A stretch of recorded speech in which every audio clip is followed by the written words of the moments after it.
おはようございます。建築起業家の斉藤俊一です。今日はですね、設計料だけでは限界があるということなんですが、結論から言っちゃいますね、今日も。設計業務って、それ自体が労働集約型なので、なんか難しいこと使っちゃいましたけど、すいません。収入に上限があるんで、権利やお金や意味合いに働いてもらうモデルに変換しないとね、これからの新しい未来って建築業界待ってねえんじゃないかなと思ってしまったので、合ってるかどうか分かりませんが、皆さんにも共有しておいて、この業界全体をね、ちょっとずつみんなで変えていきませんかっていうお誘いの話になっちゃうんですけど、いいですかね。ちょっと話しちゃいますね。で、これどういうことかっていうとですね、分かりやすくちょっとなるべく頑張って説明してみたいと思います。皆さんもよくニュースとか本とかで聞いたことありませんか？この収入がある程度いくと止まっちゃうのは労働集約型だよねって、だからビジネスモデル考え直そうねみたいな。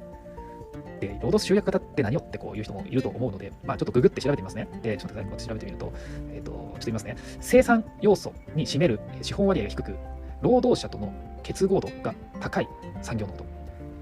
労働者1人当たりの設備投資額、イコール労働の資本装備率、難しいですね。の低いものを一般に労働集約型産業と呼ぶってここに書いたんですよ。Google 先生に聞くとね。要するに何かを作るのにお金をあまり使わなくてもできちゃって、人が動かないと生産ってできないよねっていう産業のことってことですよね。まさに僕らじゃないですか。デザイン、設計ですよね。デザインするのにあんまりお金いらないし、デザインしなかったら、自分がデザインしなかったら何も進めない、埋めないみたいな状態になっちゃうじゃないですか。まさに労働集約型だよねって思うんですけど、でもなんで収入に限界がすぐ来ちゃうんでしょうかね。皆さんわかりますこれ、なぜか。それはね、本当に1日1人24時間しかないからです、時間が。人間が持っている時間には上限があるからなんですよ。だから、個人で働いていると、個人戦でね、働いていると、収入の限界値ってすぐ来ちゃうんだよねっていうのが、この根本的な話だと思うんですよね。で、ここではさらに、会社にしても結構辛いかもなって思うんですよ。労働集約型って。飲食店とかそうっすよね。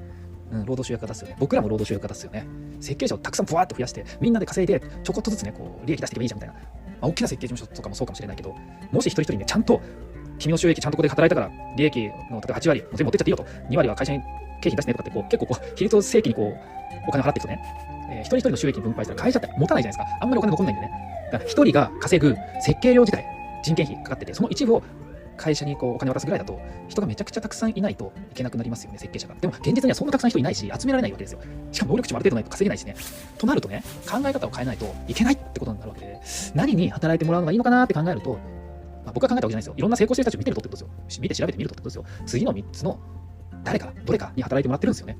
1つ目が権利に働かせるってことと、2つ目がお金がお金を生むと言いますと、お金に働いてもらうか、3つ目が意味に働いてもらうか。で、この3つに働いてもらうってどういうことなんだろうねって思いますよね。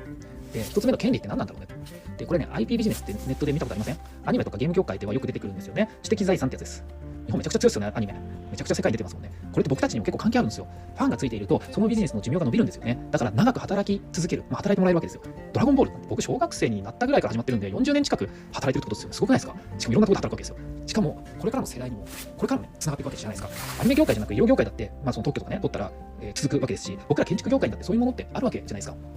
ね、それ考えたいよねってこと。で、2つ目がお金に働いてもらうってやつですよね。これはね、資本主義社会ですからね、投資ってやつですよね。僕たち設計事務所も独立するときに資本金って株式会社入れるじゃないですか。これも投資ですよね。そこにお金を入れて事業を起こして稼いでもらってくださいってやつです。自ら動いてるんで、あんまりそういう意識薄いかもしれないですけど、出資だけね、例えばする投資家とかもいますからね、そういうのってお金を出して、働いていただくという形になりますよね。で、最後の3つ目が意味に働いてもらうってやつが、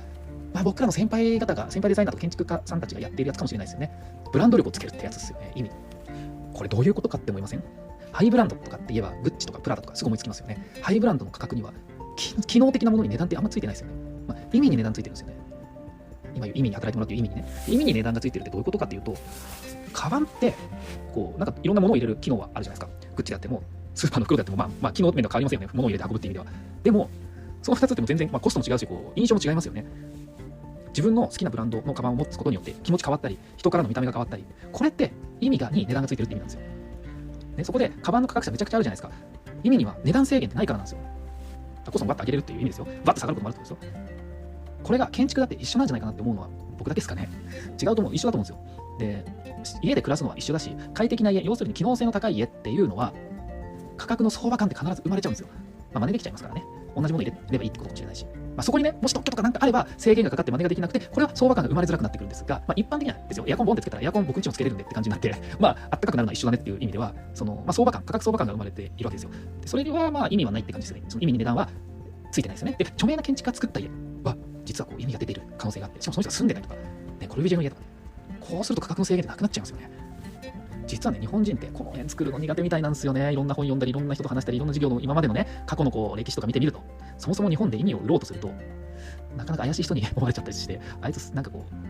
怪しい商売してんじゃねえかって言われそうなのがここ日本だと思っていて、この辺のリテラシーめちゃくちゃないんでしょうね。海外ブランドはいいのに日本ブランドにお金払わないっていう流れがなぜかあって、海外進出日本人強すぎるってのもありますよね。でもそれは今までの日本っていうわけで、これからは変えていこうねっていうお話です、今日言いたかったのは。僕ももうちょっとこの辺のね学びはね、めちゃくちゃ興味持ってるんで、またいろいろ本読んだり、いろんな人と話して聞いてみたりして、学んだら、なんか気づいたら共有します。今日は設計料だけでは限界あるよねというテーマでお話しました。労働集約型から権利やお金、意味に働いてもらえるように意識して設計していかないと、設計活動をしていかないと何も変えられないかもしれないな、この業界をという結論でした。